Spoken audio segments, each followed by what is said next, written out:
of your ministry and everything that you do? I had to sort of do it all underground because of my position and my reputation. So that's when I came upon the Coming Home Network. And eventually I got bold enough to attend your conference in Ohio, especially the one a couple of years ago on early church fathers. Church, And that's where I met one of the speakers, Rod Bennett, and I had already devoured his book on the Four Witnesses. I'd learned all about... Great book. I had not heard about the early church fathers. In my Christian education, everything began with the Reformation. Before that, nothing mattered. Martin Luther and John Calvin brought the faith back to where it should have been. So I discovered the Coming Home Network, and I discovered Mr. Bennett, and we became friends, and he volunteered to be one of my theological mentors. And I appreciate all the struggle that he went through trying to answer my questions. Then I asked Coming Home Network for a lady mentor, and I was given Dr. Robin Moss, who was in my area. Yeah, she's been and on the program.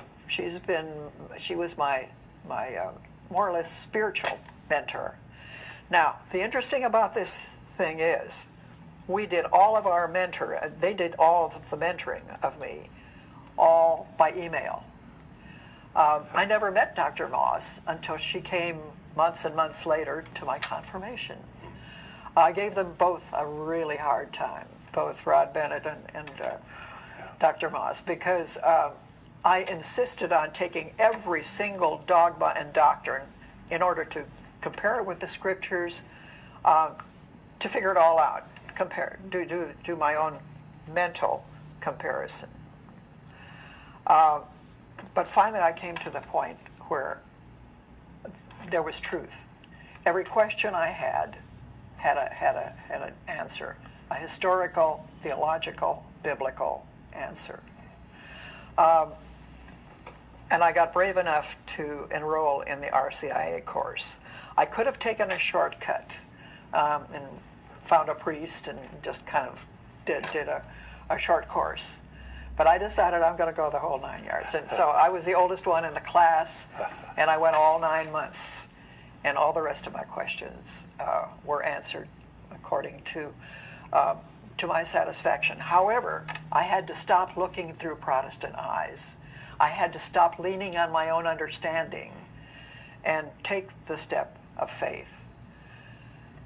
But I was really afraid. There were things that scared me, because how about my reputation? Right. How about my position in the evangelical world? How about my relationships? Not only my relationships with my family, none of whom were Catholic. Would it shake their faith to see me make such a change in my faith context? You expressed there were treasures. There were treasures. You've expressed so many of your own strong views in your books. I mean, you're in print. I'm in print, and I was a speaker in evangelical circles, and it was a frightening thing. I think sometimes Catholics don't realize what a trauma it is for an evangelical to become a Catholic. So I had to weigh all these things. My age entered into that. Those of my age level or younger, we're set in our ways. We have our habits. We have our traditions. We have our circle of people. We have our reputation. All of these things I was fearful of. I was fearful that probably I would be blacklisted as a speaker. And I was speaking quite widely. And my books would probably also be blacklisted. Gather dust in a warehouse somewhere. Dust in a warehouse, absolutely. So all of these things were quite frightening, and they're all biggies as far as looking back on your own reputation is concerned. You know, I know you mentioned that you looked at every doctrine, and maybe we'll get some questions about that. If you look back, maybe for those listening, was there a particular doctrine, excuse me, it's that time of year, a particular doctrine that you really had to work with that, opened your eyes, that became the big one that brought you home? I think it was the communion of saints. Actually, that was something so new to me. And yet, once I understood what that was all about and saw the biblical base for it all, I really took that and ran down the field with it, because it opened up a whole new set of families for me.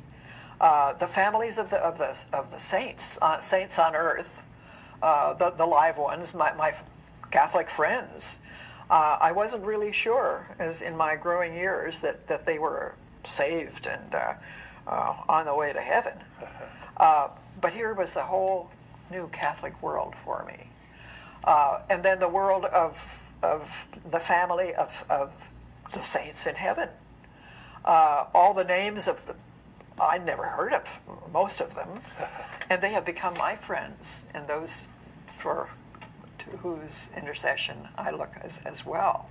And then there were the angels, and then there were my own relatives who were evangelicals, who were Christians, and perhaps way back in my genealogy, they're all part of my family. Yeah. So the communion of saints was something that was very, very special to me. All right. We're going to take a break.